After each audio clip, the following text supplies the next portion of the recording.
Well, hello, Seth Lawrence. Hey, how are you? Welcome to Room for Rent. Thank you so much. I'm glad to be here. Yeah, are you prepared to spill your guts on roommate stories? Because I know you've got a bunch. I think so. Yeah. You are. Yeah. Okay. I am. I'm ready. I mean, we I'm can ready. get into it. So basically, I mean, you know how the show works, but we, talk about whatever roommate story you want to talk about, and then I kind of dig in and ask Okay. the hard-hitting questions that tend to make people uncomfortable. Because Oh, there's all a right. lot of people with stories.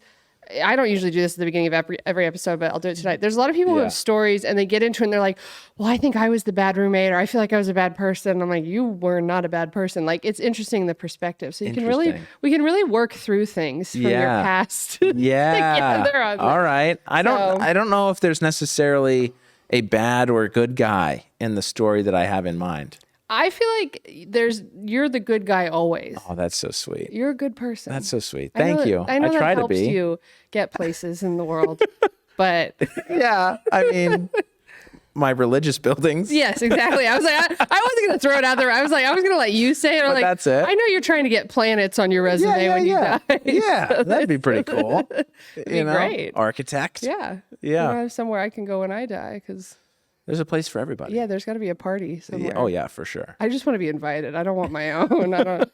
You don't need to host. He's Mormon, by the way, guys. If you haven't Yeah. figured this out, if you don't know anything about planets and what happens to people when they die, this guy can tell you everything you need to know. Scientology's closed for the night, so You've got a real pro setup. Which camera should I look at if I'm talking to all people? three of them. Just It make doesn't eye matter? contact.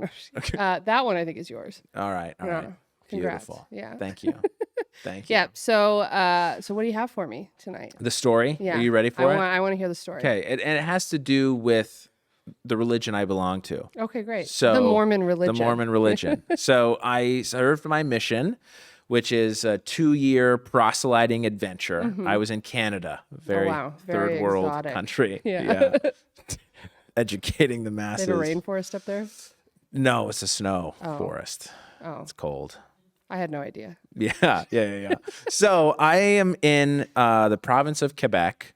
Okay. I'm in Montreal City, and it's an apartment of 4. There are 4 guys living in this apartment. And in Montreal, they speak French and English, right? Yeah, Do you right. speak French? I do. Oh. Yeah, I've lost quite a lot of it, A though. cultured Mormon. Unfortunately. I love it. Yeah. Most Mormons are some level of bilingual. Oh. Because, well, at least ones that go on That just foreign made missions. me horny for Mormons. Did it Yeah, really? did. A little bit. Wow. Yeah, I love Hey, a good. I'm always bilingual- recruiting. Yeah. I'm always recruiting for my people. No, I'm kidding. That'll be a big terrify win. my parents. But you don't have to tell them. I mean, I probably would. They'll be Mormon too eventually. Probably not. Yeah. There's no bringing them back from wherever they've been in their lives. Oh, is that right? They're just lost Yeah, souls? there's no salvation for them. I'm kidding. They're great so people. blasphemous. Yeah, no. So I'm on my mission. Okay. I'm in this 4-man apartment in Montreal, and it is a dark and stormy night. I've found out that one of the guys I'm living with has severe mental and emotional issues to the point where he's like wanting to go home. Okay. And what year was this? Like year of our Lord. I was thinking like year of my mission. No, yeah, like what year? Like was it 2004? Like Yeah. So year of our Lord is. what is year of our Lord? What is Oh, that? have you not heard that phrase? No, I'm not horny Just anymore. A What? day, just AD, ad domino or whatever it is. Oh, okay. Oh, sure. It's a medieval thing. Yeah. Anyway. What year was it doesn't for matter. normal people? It was 2007.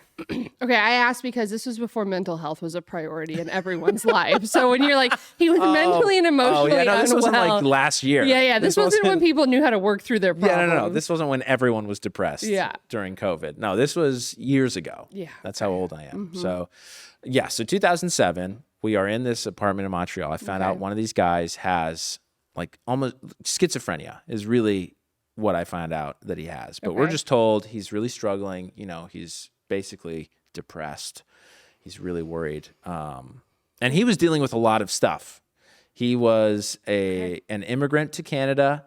His family had like almost been murdered in the Central or South American country where he was from.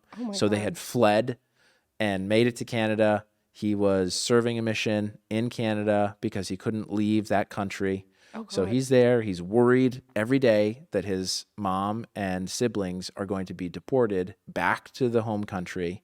And where was he from? Do you remember?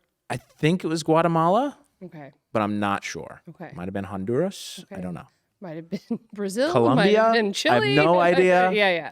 Something somewhere terrifying. Down there. Yeah. Some gross country. No. So he is terrified, right? Preoccupied about that. And he's in an apartment where I'm living with a guy who trained as a cop, and another guy who was just, took a break off school. So it was a kind of eclectic group of us. Were you guys all kind of the same age? Because Mormon missionaries tend to be like 19, tend to be the same 20. age. He was a little older because of his life situation. Yeah. But yeah, we were all around 20 years old. So this guy had trained to be a cop at 20 and then was like, I'm going to go be a mission. Like, he'd gone on like ride-alongs. Yeah, well, the culture to serve a mission is really strong. So it almost doesn't matter what you're doing. There's a huge controversy with like athletes. It's like a big deal for athletes to take a couple years off. Yeah. Well, it just doesn't matter. Like, it doesn't matter where you go. There was a guy who was playing basketball at Duke who was a member of my faith who was like, I want to serve a mission. But word on the street was the coach was like, these are your prime years. Yeah. You can't leave. Yeah. It's funny. We've talked about these. I had 2 Mormon friends in college. I went to Oregon State. Yeah. So there were not that many Mormon people, but I grew up around quite a few Mormons. And they played football, and they were pretty Mormon. Like they've never left. Nobody in their families like left the church or anything like that. But they didn't go on a mission. Sure. But their parents were like, "We won't send you on a mission if you treat football like a mission." Yeah. So they were proselyting to their teammates. Kind of. I mean, like I don't think they ever converted anybody. They converted. They transferred to Berkeley. Oh, and they converted one guy there because the oldest brother got married, and I went to the wedding, and there was another guy there, and we were the only 2 non-Mormon people at the wedding. And by the end of the weekend, the other guy was like, "Yeah, I'll convert," and I was like, "I gotta get out of here. This is terrifying." You had your chance. I did. Yeah. I went to church with them once, but wow. I went on Easter, which is kind of funny because Mormons don't really do Easter. What are you talking about? I was told you guys don't do Easter. We love Easter. But I thought... What do you mean we don't do Easter? I was told you don't do Easter. I don't even know what that means. We wake up that day.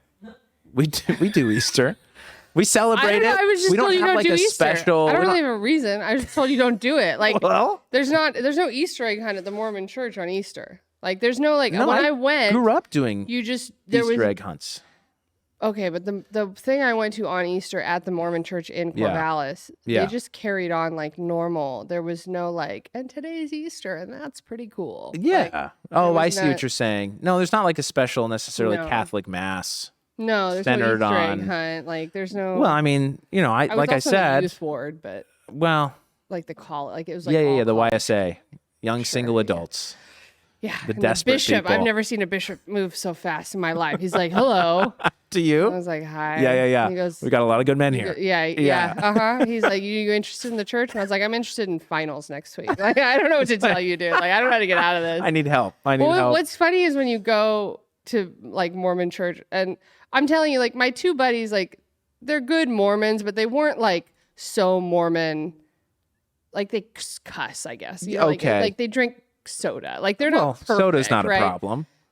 Cussing is more of a problem than soda. Caffeine. Like, yeah, no, that's not the issue. But then when we were it's just coffee and tea. But anyway, go on. Okay. Well, but when we're there, they slide me like the quick book of how to be a good Mormon. There's like this little, I don't know if you've ever seen it. I don't know what it's called, but it's like this tiny little, it's a book. It's not a pamphlet, but it's maybe 50 pages. Okay. And it had all these rules of like, if you want to start practicing to be a good Mormon, this is what you should do. Do you remember the title of this book? I could probably find it. If I saw a picture of it, I'd look it up. But interesting. You open it up and it's like, if you have any tattoos, consider having them removed. If you have your ears pierced piercings besides your ears, consider taking them out. It was probably something along the lines of for the Strength of Youth pamphlet back in the day. Maybe. This would have also been like 2008 or 9, so around the time you were on your mission. My church just revamped that, so there's not not a list of rules that you have to do or not do. Okay. We were big into rules.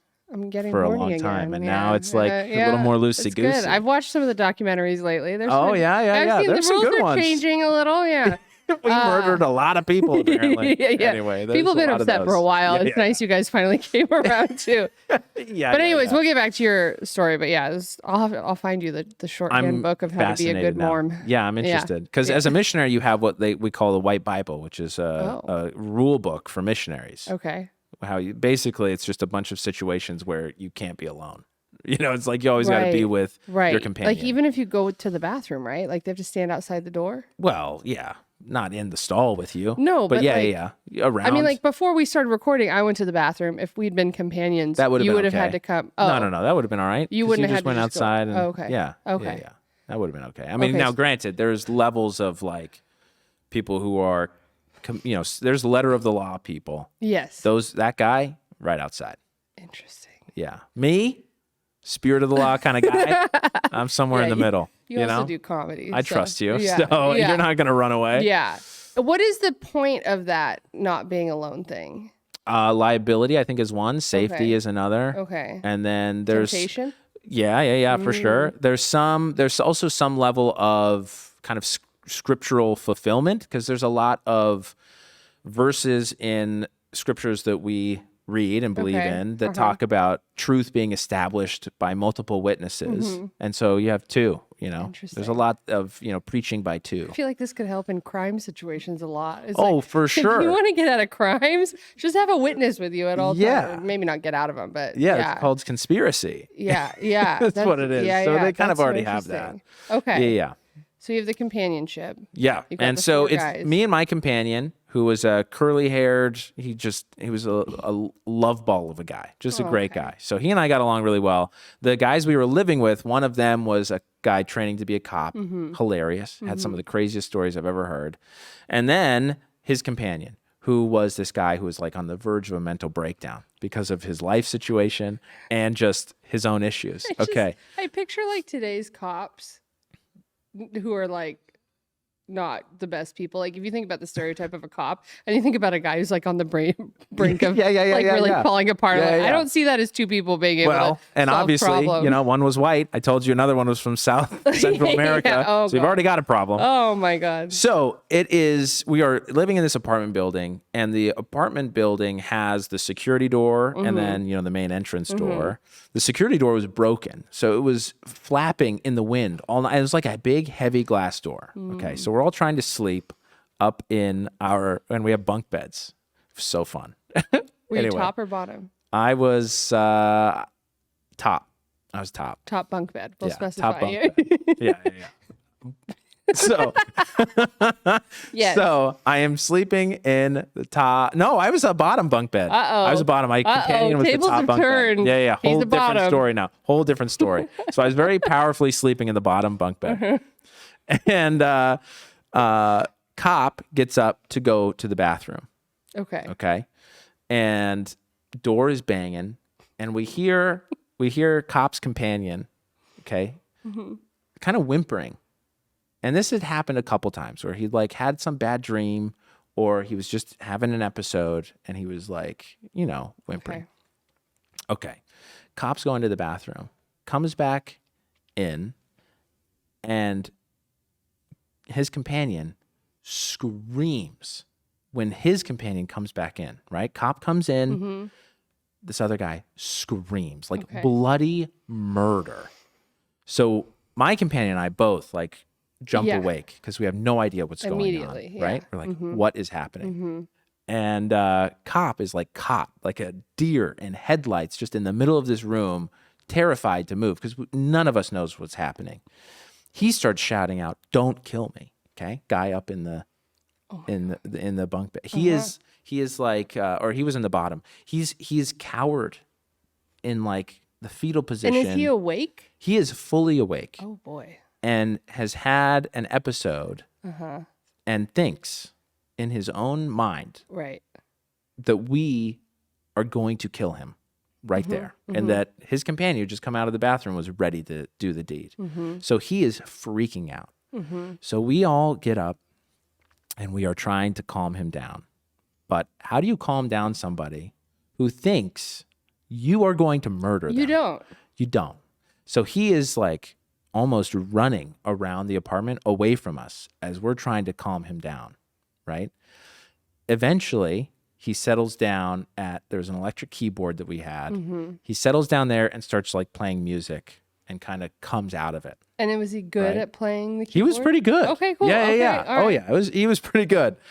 So he calms down. It's like a dementia patient where like they know how to play piano still, but like they're falling apart quickly. Yeah, exactly. So he calms down. All right. We all are like, we don't know what he's going to do. So we all say a prayer. We give him a blessing. Oh my God. And go to bed. Next morning, we wake up. Everyone's alive. Did he eventually go back to sleep? Yeah. Like, did he just crawl in his bed and go back to sleep? He didn't sleep on the bed. He slept on the couch. Okay. So like we moved his stuff so that he could sleep on the couch. But he basically like had to confess that he was like convinced we were still going to try to kill him. And we were like, we don't want to kill you. But at any point, did you think the tables were going to turn? And for sure. Like, when you were like, we all went to sleep and we woke up in the morning, did you actually go to sleep? Were you laying there like, my life's going to end tonight? Oh, yeah. And I don't know if God is really on my side. So next day, we call up our mission president, who's in charge of us, right? It's a husband and wife, and the wife tends to take care of all the medical stuff, and the husband, called as a mission president, takes care of more of the spiritual side and kind of the big decisions. Are you going home? Are you staying? What's going on? So we call them up because, we're like, hey, this was crazy. And, we know that this has been kind of an issue for him, but it seems to have gotten really bad. Yeah. And also we're 19-year-old boys who don't know the way the world works. We don't know how to solve problems. What is going on, right? So we talked to the mission president and the mission president's wife. She gets on the phone with a church psychologist in the area. He starts going to these mental, to these consultations to get help and some medication because it was so severe. But in order to get him, we had to pick him up. Okay. So we basically, the three of us, the three whiteys, drew straws to figure out, because his companion was like terrified. And I'm sure. Had apparently been like complaining about, he was worried he was going to, like this guy was going to hurt him, And then where you guys lived, were you all there? You weren't there together for 2 years. No. Of you. So it's like you move around. So he's probably thinking like, you're not with the same person over 2 years either. Yeah. So he's been kind of moved around quite a bit too. Okay. I mean, the real tragedy of it all is that he's like a sweet, sweet guy. Just delightful to be around when he's not having one of these episodes, Right. So I end up picking him up, okay? And I drive him. So I go pick him up, and it's at night. I pick him up, and I'm driving him back to our apartment. My companion liked to drum. So he had drumsticks in the front seat. And so really musical group. Yeah. We started a band. We toured.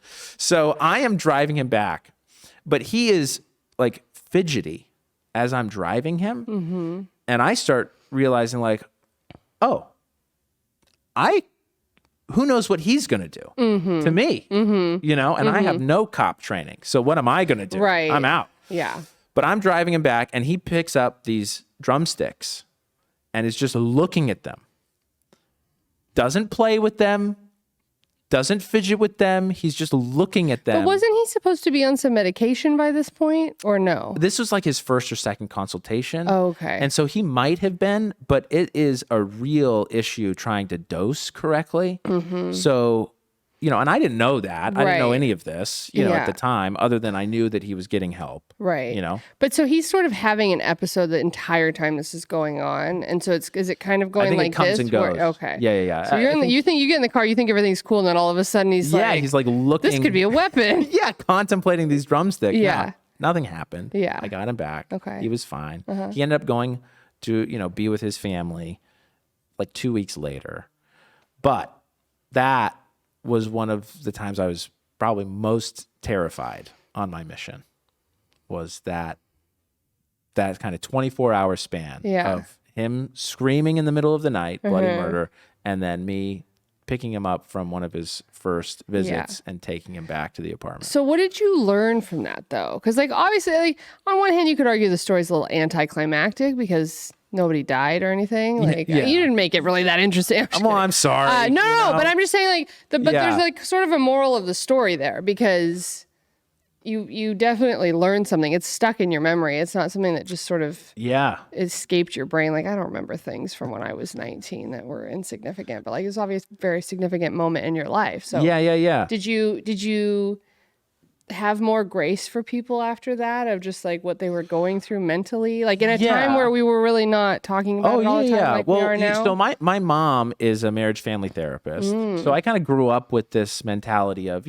sometimes people just struggle and it's not really their fault. We don't really know why. Certain, some of it's chemical imbalances, some of it is trauma, and it's anywhere in between as well, right? Yeah. So I was sort of sensitive to this before, but my only real experience was like talking to people about depression. Not like because we didn't used to have other issues. You're just sad. Depressed. You're just sad for a while. Yeah. And if you couldn't explain why you were sad, then you were depressed, and that was not okay. Right.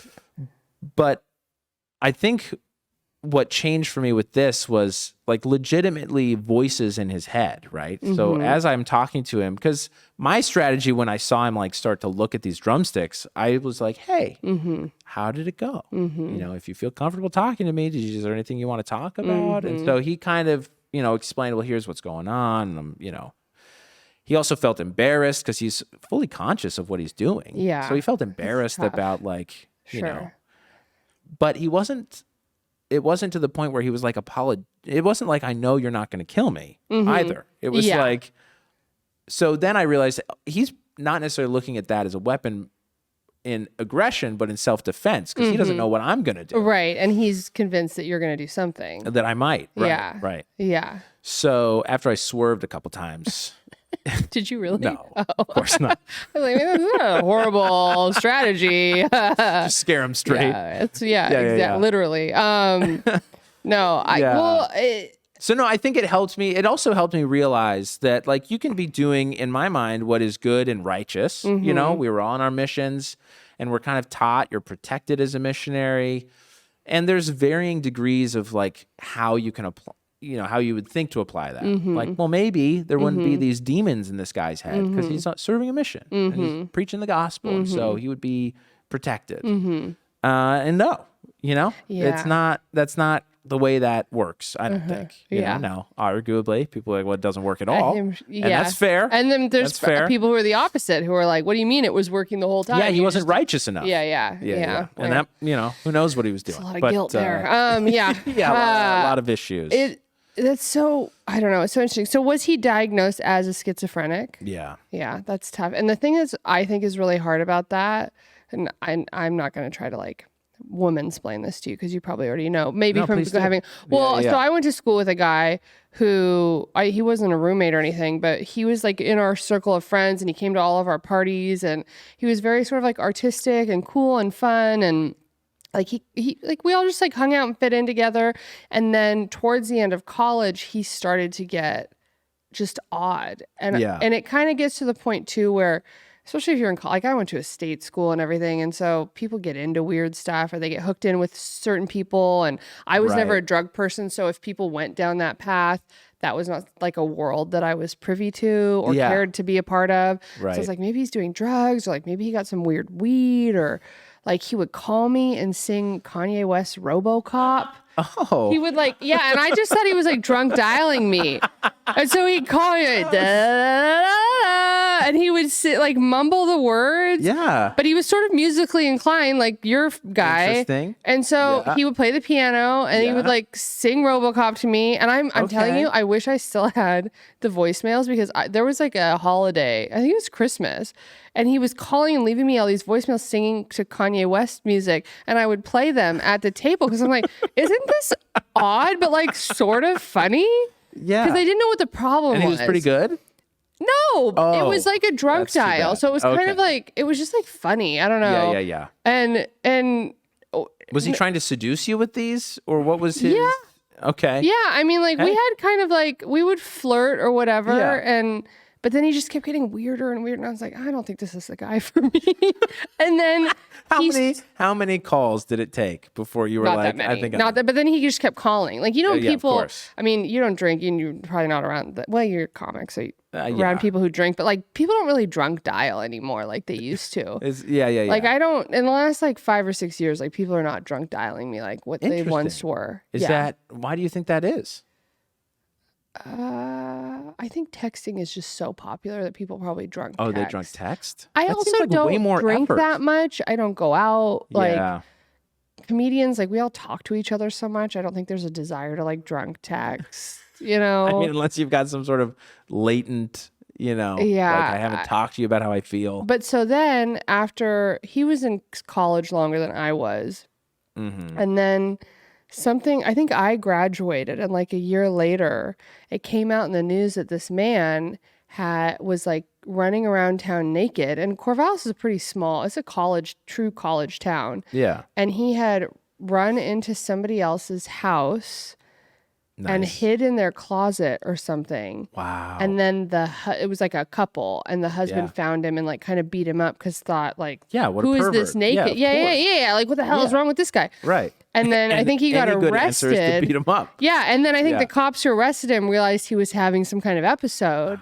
And so then he was like from the Portland area, I think. And so his, parents got it. Like, I think they kind of got to the bottom of it versus like they didn't just shoot him. Like I feel like they do sometimes. It's like, sure. And it turned out he's schizophrenic, but he was probably 21, 22 at the time. And that after all that happened, it kind of came out. I don't know how I found out that schizophrenia can set in much later in life. So that's probably what was happening. Like that guy was probably cool up until whatever moment. And then all of a sudden RoboCop comes out. Right. And well, see, and then a similar thing happened to my best friend from high school where much later in life and with some opiate abuse, schizophrenia. Do you think the opioids brought out the schizophrenia? I don't know, because I've heard that can happen. But then I was talking to, a pharmaceutical, a psychiatrist friend of mine who was like, data doesn't really show that.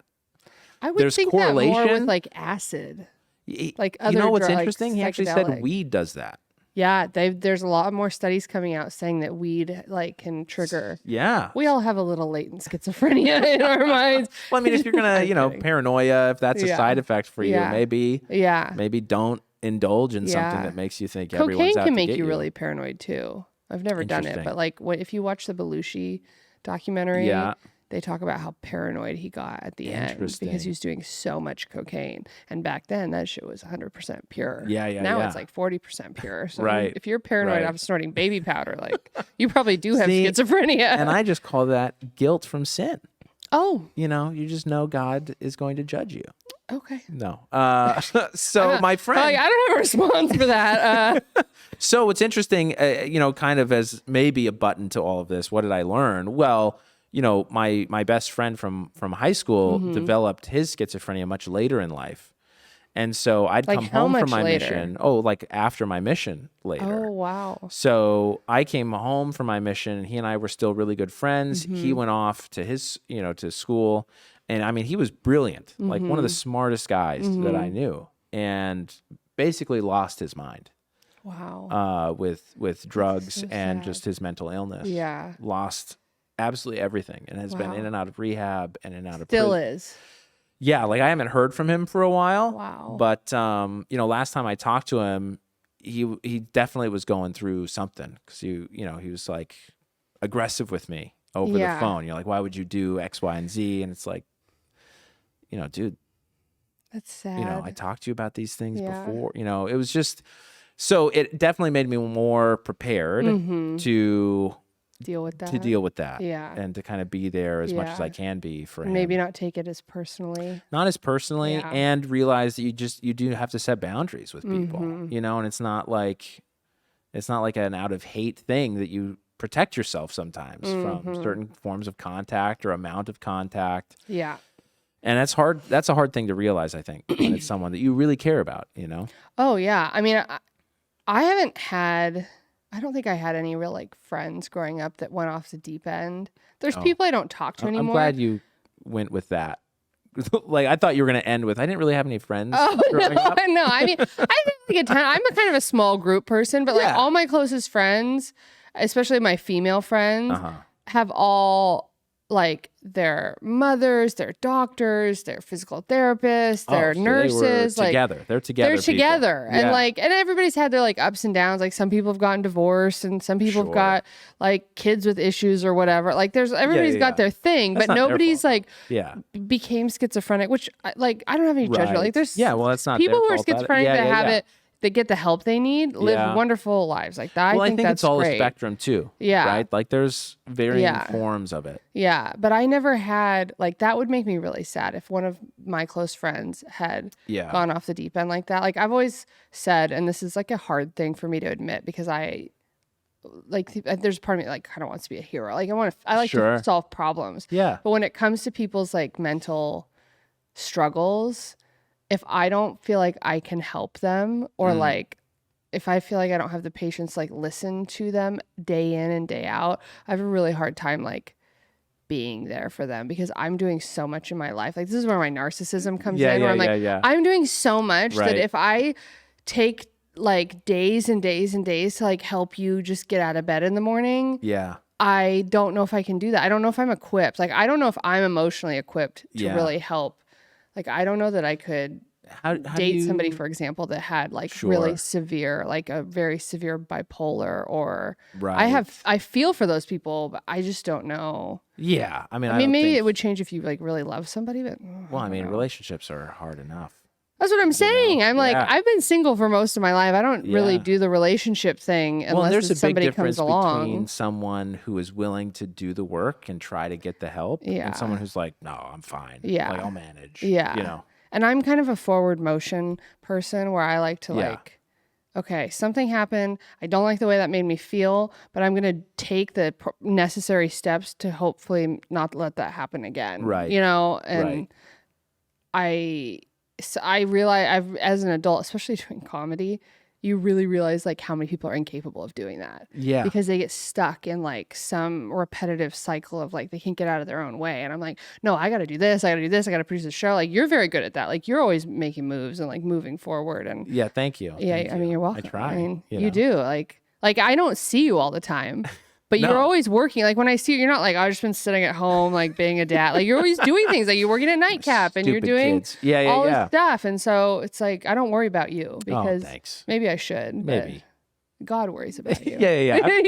I got the guy. We're okay, I think.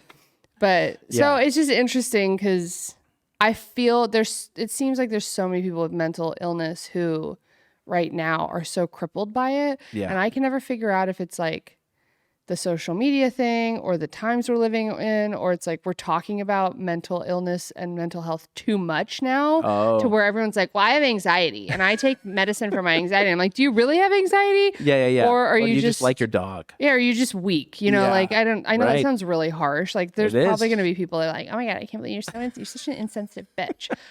It's like, no, because they're weak. I get anxiety and I get sad and I've gotten better at voicing it. So when I wake up on those days, like Mondays make everybody anxious, but like lately I felt like on Mondays, I'm like, I don't even want to talk to people. Oh, like going to potluck at the store kind of freaks me out sometimes. Really? I'm like, that's like the ultimate schmooze on Mondays at the Comedy Store. And so I'm like, of course, I don't want to like schmooze all these. I just want to hang out. I don't want to like schmooze and like try to get up and do the whole thing. And everybody's judging you. And then there's like the people that are above you that don't think that you deserve to be there. Yeah, there's like a lot of. It's hard because everybody's trying to get those spots. Of course. So just ignore them. It's hard. Those idiots. I don't want to talk about people like that. No. I do that when we're not recording. I try to have respect for everyone, but people don't always have that for you. Like you of course. move through life with quite a bit of respect for people. Like you've always I try. Yeah. Operate. I mean, I'm sure part of it comes from you operate the same way. Well, I think people would debate. Well, no, I mean, I think it's a matter of, if you feel respected, it's easier to treat that person with respect. Yes. If it's mutual. Yes. I think what's hard is that when people start to get like jealous or overly sensitive about certain things, then they start to have issues with you or with anybody. Yeah. Like, well, of course. That is hard because I'm like, if you don't want to talk about it or you can't get over yourself. Yeah. When our business is rife with it. And at our level, I think in particular, where it's like you see people, and we were just talking about this off camera right before, but you see people and it's like you can take two routes. One route is, why did they get it and I didn't? Which is, I think, the bad route to take. And then there's the other, which is like, that's great. I must be next. You know? Yeah. Like, yeah. Well, because anybody can be next. Coming. Yeah. Yeah, of course. And if you're working hard, like if you're doing all the things, like you're running a show and you're if you're making networking and right. you know, you're well liked by enough people. You don't have to be well liked by everybody. Yeah. But you have to be well liked and you're working hard and people see you putting in the with time. Enough like, talent. Things, yeah. And it's not even, I mean, I've always said, this is really off the subject of the show, but I like what we're talking about, so I don't care. I've always said, like, if I ever make it in Hollywood, and who knows if I will. Sure. Like, I'm over here spending every dime I have trying to put this podcast together. Yeah. Can I ask you, when you say make it, what do you mean? Like, this is your job? Yeah. Oh, yeah. Like, I don't quit the day job. I mean, yeah. Yeah. Okay. I would like to make a living doing comedy and comedy related things. So like, I'd love to tour. I'd love to like sell out theaters. I'd love to, you know, I have ideas to write a movie. I like the podcast thing. That could be fun to do. I'd love to like, you know, make my living doing a podcast. It's really, I think, the process of figuring out like how to find a way to convince somebody that they can make money on you. Yes. That's what it is. And then from there, can they help you get a fan base, sell tickets? Like, even if you make a movie, it's like, does your movie sell tickets? Like, does your comedy show sell tickets? Does all this? So it's like, how do you create like the fan base and the life that you want? But what I've always said is, if I make it, it's not going to be because I'm the most talented person in the room. And I think that's how everybody should look at it. And we don't really talk about that as a group. It's really who works the hardest and who doesn't give up. Right. And that, like, I've felt that way in every aspect of my life. Like, I've had a good life, but I always had to work really, really hard for everything that I did, like sports or whatever. Like, I was never the naturally most talented person on the team or whatever doing the thing. And so I had to work twice as hard for somebody to be like, oh, she's pretty good at that. And I kind of felt that way when I started comedy. Like, I was like, I had some good writing. My stage presence was okay, but then my confidence would kind of go like this. And now I feel like I'm getting to a point where like I can figure out my progress a little bit better. Yeah. But I don't know if that's relatable to you at all. It is. I almost feel like one step behind you in a sense of, you know, you mentioned like getting other people to believe in you that you can make money for them. I'm more worried about people spending money on me. Do you know what I mean? Like selling tickets. Well, it's like, you know, you do a show and it's like, come see the show that I'm producing or that I'm in. But that takes, you know, you're going to have to spend some money to come see me. Yeah. Am I worth that money? Yeah. Oh, so you're worried that you're not worth the money. I worry about that question up front. Yeah.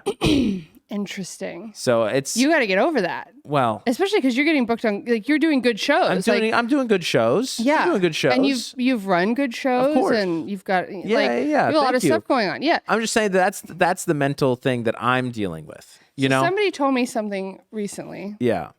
And I thought it wasn't recent. I think it was like a year and a half ago. But I thought it was a very good piece of advice. And he's further along than me, but I think should be even further along than he is. Like, I think he's a good person. I'll tell you who he is off camera. But no, I know who it is. It's Ian. No, don't even say. Do not. Anyways. That's just an inside baseball joke. What is that guy's name? Ian McElhenney? That guy? Oh, that's funny. It was him. That's great. Yeah. No, that's good. No, the guy that told me, he said, you know, you get to a point in comedy before, like, you don't have to be not famous, none of that stuff. Yeah. You get to a point in comedy where people need a way to give you money. Yes. And that people need to be able to give you something because you're giving them something. And so just having them come to a free show or having them follow you on Instagram or whatever is kind of not enough to get them invested in you. Yeah. And so if you have a Patreon or you have ticket sales or you have merch or like something where they feel like they're helping you, it makes them feel good. Right. Like if you think about it, you go to the store and you buy something, it makes you feel good. You get a little depending rush. on what you buy. Right. Well, you go shopping, you go to the mall and you're like, oh, this feels pretty good. Like it's a good day at the mall. Unless you ate Panda Express before you started trying on clothes, then it's not a good day. Of course. But for example, buying a COVID test, not much of a rush. If it's the last COVID test on the shelf, and that's you need a rush. it, I mean, I guess. Yeah. Yeah, I guess so. But we're just talking stock. Yeah. But it makes you feel pretty good. And so it's but buying lube, huge rush. Okay, wow. You know what I mean? Oh my God. It just depends on what you're buying. Yeah, I don't know. I don't know that I've ever bought lube. I'll have to do that. Humble I'll brag. do that and I'll text you if I got a rush. Humble brag from Maria. No, I don't know. Do people buy? I thought that was for that's a man's 40-year-old responsibility women. anyway. Oh, it is? Right? You're teaching me a lot. It should tonight. be. You need to date gentlemen. Yeah. I mean, I do. I do now. Yeah. Good. I do now. Good. That's an interesting mentality. Yeah. So he was just find ways for people to give you money, whether it's Patreon, trying to make money doing your podcast because people are listening so you can get ads or whatever. Yeah. He was like, find a way. And so, because especially after the pandemic when it was hard to get people out to shows and people were like, if you can't get people out to your shows, just make it a free show. And I was like, I'm not making it a free show because people work too hard. Yeah. I'll do a free show where I don't get paid, but I don't like to because I think that the person producing the show should be working to make money. And I think all the comics should be too. I think everybody should be benefiting. And I try to pay people well when I have them on shows. And I think the pandemic changed that mentality a lot, actually. So you think people get paid more now? I do. Yeah, I think you're right. I think there was a culture, at least among the independent shows. Mm-hmm. It was definitely. I mean, I don't know. I partook in a culture of the shows were free. Like you did it for free. Mm-hmm. You did it for the stage time. Right. You were lucky to get. And booked that was on a big show. problem in LA. Like people in New York would be like, "You get paid for shows in New York. What are you guys doing out here?" Yeah. But we're just like whores for stage time, so we'll just do it for the 10 minutes or 5 minutes or whatever. Well, so. But then the pandemic hit and everyone was like, hey, let's reassess what's going on here. Yeah. Need money. And I think it was helpful. Yeah. I think it's great. I also think, though, you're probably at a level above where you were before the pandemic. Like I am definitely at least. Yeah. So what you do get into a world where you're not doing free shows forever. You get to a point where like people who do the free shows probably are not asking you as much because they're probably like, this guy probably wants to get paid for his time. Right. And then the people who do the shows that are a little bit better, have better lineups, you get a little more time. It's 15 minutes instead of 5 or 10 minutes. Yeah. Well, it's kind of a jumping scale, right? Because it's like if certain people are on the lineup, I'd be willing to do that show for free. Yeah. You know what I mean? But if it's like or if it's a show you want to be on for a long time. Exactly. It's a cold open at the Improv. Yeah. It's like, I'm not going to go up and be like, where's my $10? Rena, I need that $10. If only I was so lucky. Yeah. Yeah. No, that's true. That's true. That's an interesting timing, I think, for a lot of us. Kind of graduating levels at the same time that everything shut down. The key is just never giving up. No, it's all staying power. Yeah. Are you kidding? People already have. We were talking about it before we started Thank goodness they left. I know. It's great. When someone's like, I think I'm going to quit comedy, I'm like, you should. Yeah. I mean, if you're going to be happier quitting, for sure do it. Yeah. Yeah. I never understood. I mean, when I was a lawyer before doing this, it was always funny talking to lawyers who were like, oh, don't do law. I hate it. Yeah. Yeah. It's like, hey, Dick, leave then. Like, go do something else. Yeah. Because I would like your job. Yeah. Where I'm sitting right now, I would like to be there. Yeah. You know? Isn't that interesting? It's so weird. It's interesting, though. It's like, I feel like the people that go to law school and medical school and whatever, they get into... They have to do it because they went to all the school for it. Oh. And maybe you didn't know. Yeah. I don't think people are always briefed well going into things. Like, especially in college, when you start studying things in college, you're not really briefed on what the real world's like in general. No. And so I never wanted to go down one of those paths. Like, my parents wanted me to go to law school. And like, they're like, you would have made a good lawyer. I'm like, why? Because I like to argue with people. And they're like, yeah of course. You're like, well, that's part of it. It is. They're like, you've been a great trial lawyer. I'm like, I can't pass the LSAT, let alone the bar. There is no passing or failing the LSAT. Exactly. You get a score. But I would have failed it. That's what I'm telling you. Okay. I would have. I took the GRE at one point. I was like, this isn't going well at all. Well, I don't know. Our school formats are bad. Right. But that's what I'm saying. So that people get into stuff. They don't know it. Yeah. Comedy, you get a lot of time to figure out if it's for you.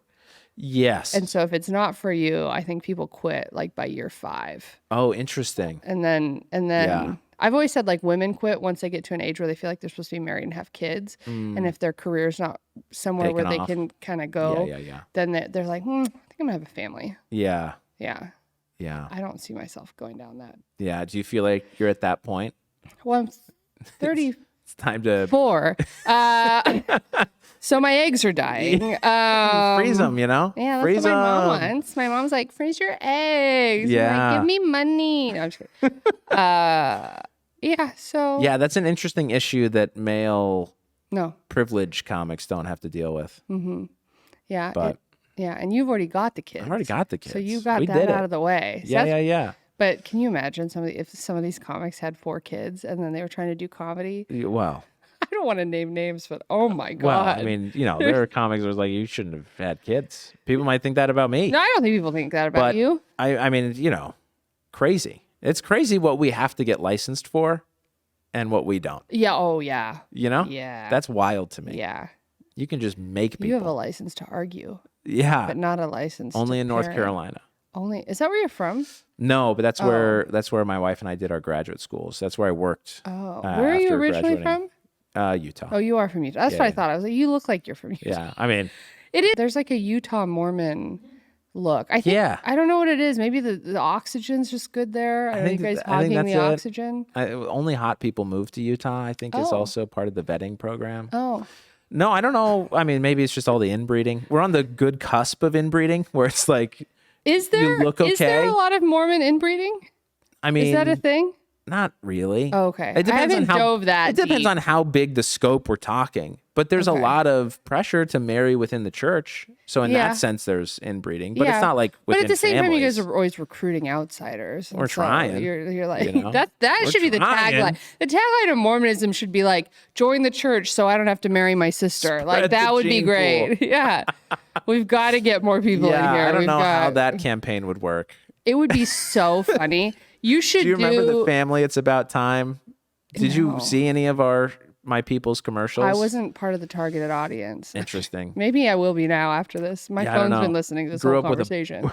Grew up with a bunch of these commercials where it was like, family, isn't it about time? And then, they'd have like some 30-second heartwarming like scene, right? Where like dad has to go to work, but his kid has a baseball game. And then the kid goes to the baseball game all sad. And then he looks over and his dad's in the stands, newly fired or whatever. No, but his dad's like there, Yeah. Because he put his family first. Yeah, and then it'd be like, family, isn't it about time? This is a message from the Church of Jesus Christ. I need to go find. You should look up these commercials on YouTube. I'm gonna go find. That's amazing. No, But you're suggesting some sort of campaign, desperate.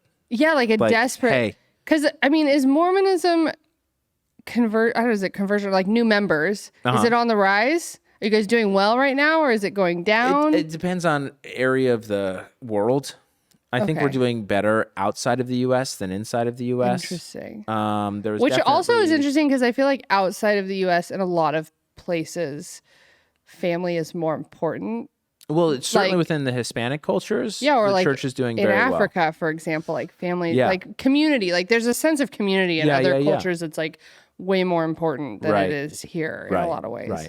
Right. So yeah, I mean, I think worldwide membership.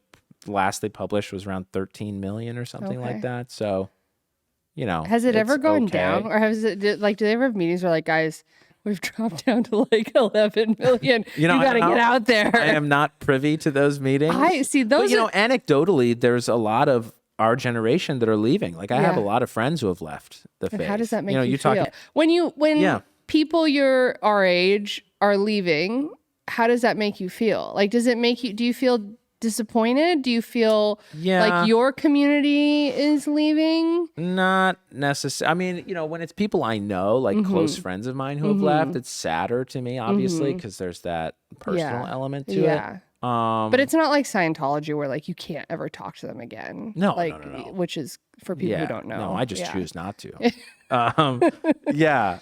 No, it also depends on kind of why they're leaving. Like I've talked to people who have left for like abuse reasons, and it's like, I don't blame you for leaving at all. That's not the church that I think I belong to, and it sounds like you got kind of a bad streak of luck with these. Then does it make people. you want to like problem solve and be like, well, if they felt like the church didn't support them in their abusive relationship, does it make you want to be like, hey, we gotta fix this? Because this is why I can't be a part of organizations. Because when things start to go haywire, I'm like, hey, we gotta fix this. And I wouldn't have any power in the Mormon church. Number one, because I'm a woman. Number two, because right.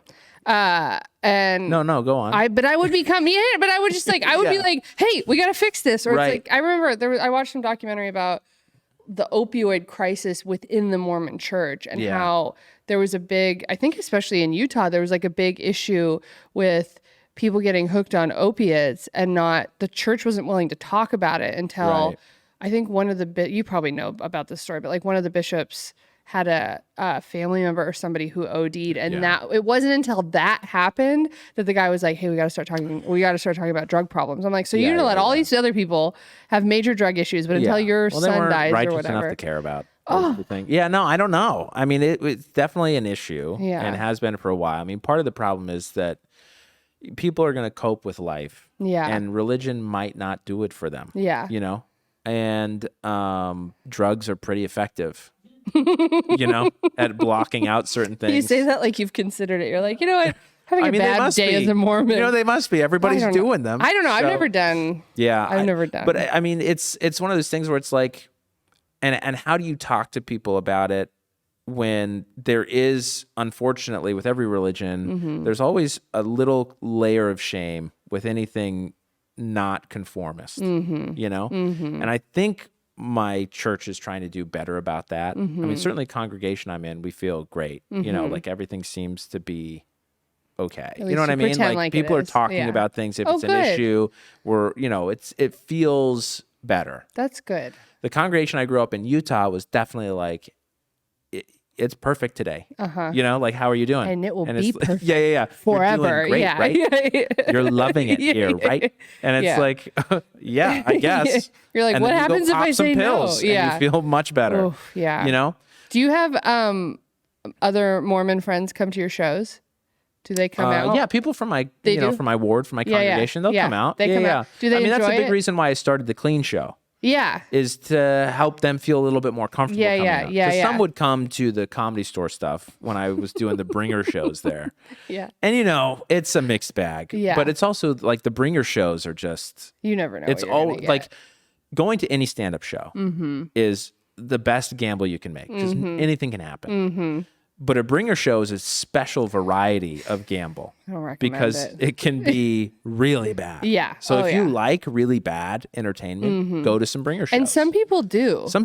Yeah. But I get it. That's cool. So, but you know, they also like, some of them communicated to me essentially this, like, we feel caught because we want to support you and you seem to be doing, you know, and you're clean, you seem to be doing, but like, then there's an hour and a half of the rest of the show that we feel really uncomfortable about sitting through. And, you know, so I was like, that's fair. You know, that's fair.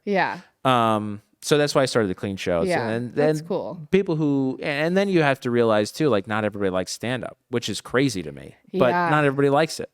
So some just don't like it. It was funny. That's okay.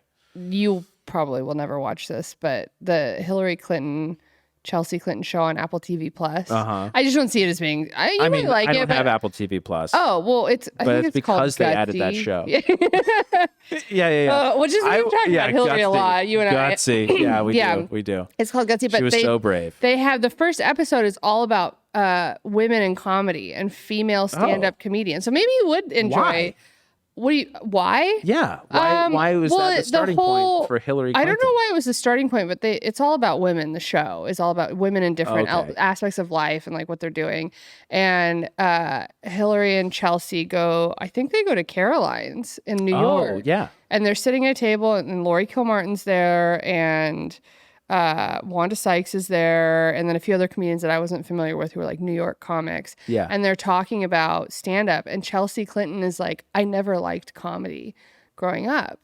And Chelsea seems pretty serious. Like, she seems pretty serious. But like, I think Hillary and Bill both have a good sense of humor, like especially Bill. Like Bill's laughed off every allegation ever. Oh, I think Bill has a great sense. He's great. I don't know about Hillary. I think Bill she does. You kind of see it on the show a little bit. Like she's really kind of loosened up. Yeah, I like Hillary, but really? I find that shocking.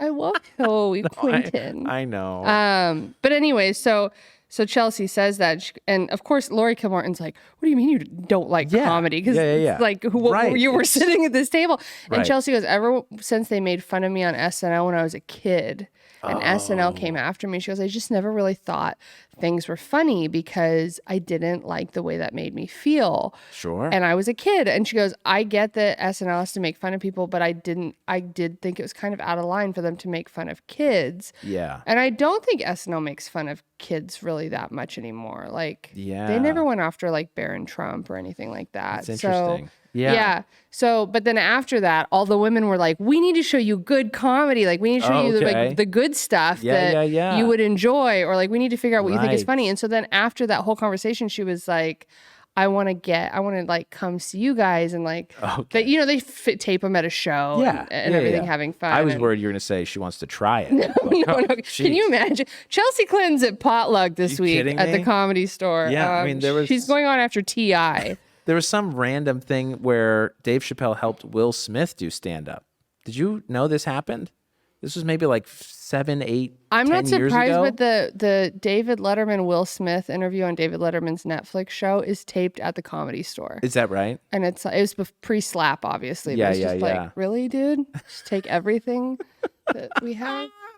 Yeah. But it's just funny. It's like a weird, funny coincidence. But that's wild. And then what? Did they interview her at the end? And she's like, "I do like stand-up comedy." It's kind of through the course of the whole thing. They just talk about how, people like Lori and Wanda who are older had to go through a lot more shit than like people in my generation because it was so much harder to be a woman in comedy. And so they talk about that, and the women talk about the different perspectives and points of view that women in comedy have, and the struggles. And I mean, it's good. It's like, it's a very heartfelt show. Like they interview women who lost their sons to gun violence, and like, there's just all kinds of different, there's religious thing. I can't remember what religion it is, but there's a religious thing, and it's cool. It's like, it's sort of poignant and interesting. If that show had come out before Hillary ran for president last time, she probably would have won in a landslide, because you see her as a human. You don't see her as just this like hardcore politician. Like, there are other sides to her. Like, she is a full human being. You think she's going to run again? No. Maybe she'll put in the bid for 2024. No, I don't think. I mean, I do think she's in better condition than our buddy Joe. My buddy. I guess not your buddy. He's not our buddy. I would assume everybody's grandpa. Sweet Joe. Yeah, but I mean, I don't know. But this has been great.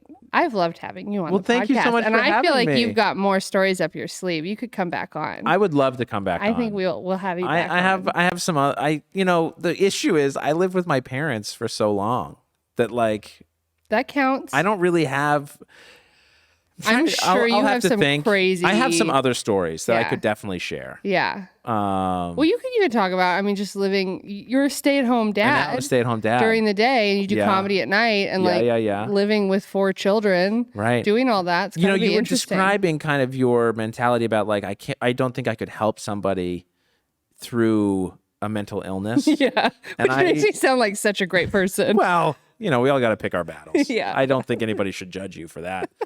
But part of me was like, how would you feel about being a mom? Because there is so much. It's a lot of emotional ups and downs. Yeah. I mean, it's funny because kids love me, and I love kids. And like, I've always been somebody who's connected very well with children. Like, I went to Disneyland with one of my best friends and her husband and their 2 kids. And it was I went the first day they were there. They were there for 3 days. And, And there was an adjustment, like, the kids, like hanging out with the kids, you mean? No, or like I think Disneyland was very overwhelming to them. Like everybody's how I say it is like my expectation versus my friend versus her husband who'd never been to Disneyland before versus the kids who don't know what to expect, period. Right. Everybody's expectations were different. So it took sort of a day to calibrate and get everybody on the same page. Yeah. And kind of, I think what happens is like you have to go down to the kids level. And you kind of just have to be like, all right, I might not get to go on Star Wars, Star Tours, whatever today, Space Mountain. Right. So I just think everybody was so excited that it was like Yeah. It was fun. We had a great time. What age are the kids? They're 4 and 6. Okay. Yeah. All right. Or something like that. That's probably about as young as you could go, really. Yeah. Yeah.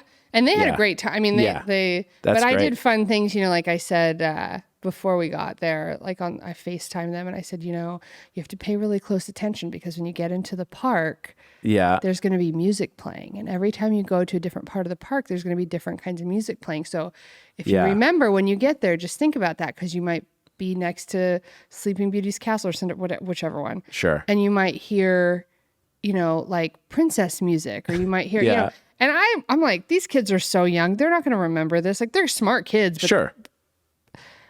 They got there before me. They come out of Peter Pan. I'm standing at the carousel and they come out and they run to me to hug me and they're like, Maria, do you hear the music? And I almost started crying. I was like, this is beautiful. But that's cool. I like bringing magic to kids. I just think my mom did a really good job. Both my parents did, but mostly facilitated by my mom of that. I thought Santa Claus was real for a very long time. And okay. all of that. And so I think the childlike wonder that kids get to have that we all lose eventually is so important. Yeah. And so having kids on that level would be fun because you just get to re-experience life. The hard parts, I don't know. I think I would just sort of move through it. I think that's what my parents did with my brother and I. Was just just kind of move through it and keep going, keep having fun. I mean, the reality is you have very little choice. Yeah. You it's keep going. Yeah. So if you're a decent human being, if you're not a sociopath, you slog through. Yeah. And my parents always treated my brother and I like we were adults. There wasn't a lot of at least not with me. I mean, I should let my brother speak for himself, but there wasn't a lot of babying going on. And so unless something really bad happened, then they'd be like, hey, everything's going to be okay.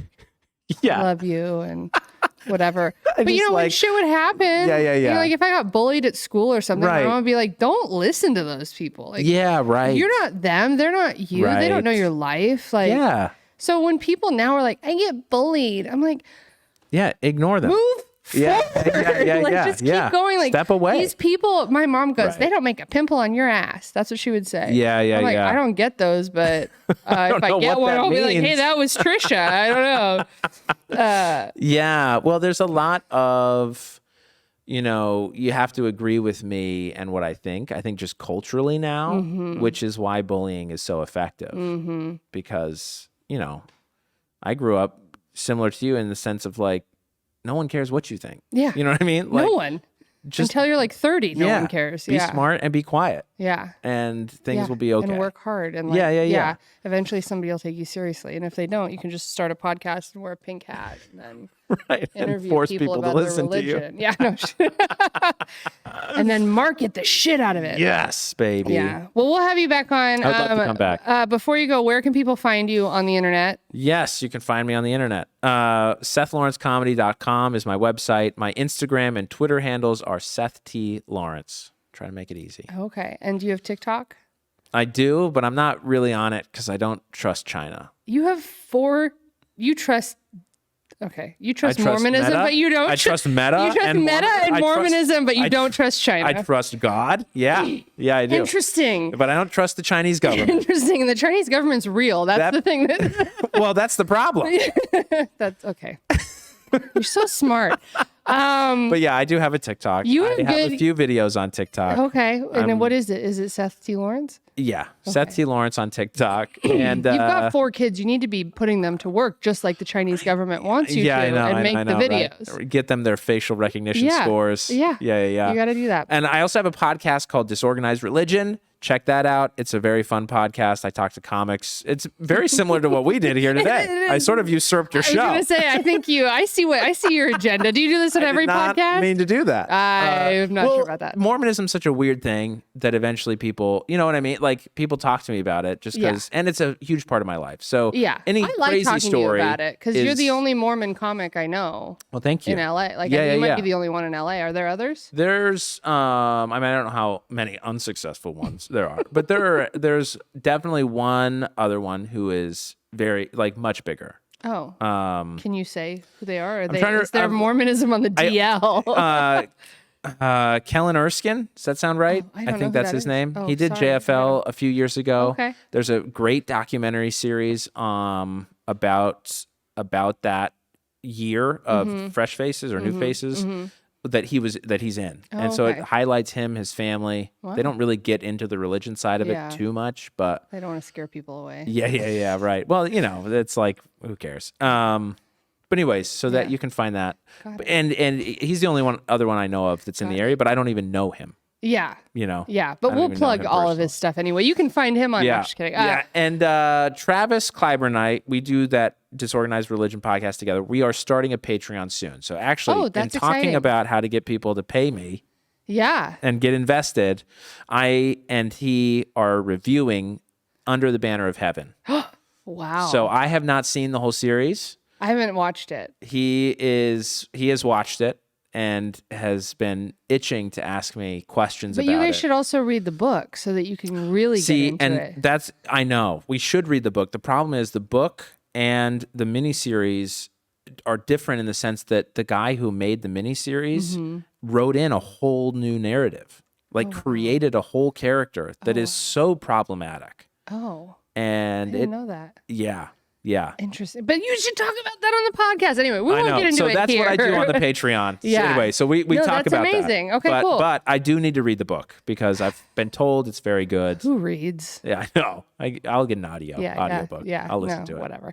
Anyways, thanks for coming on. Thank you. You can find Room for Rent podcast at Room for Rent Pod on Instagram, Twitter, TikTok, all the things.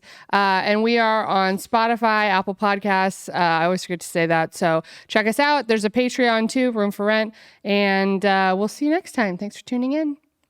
Bye. Bye.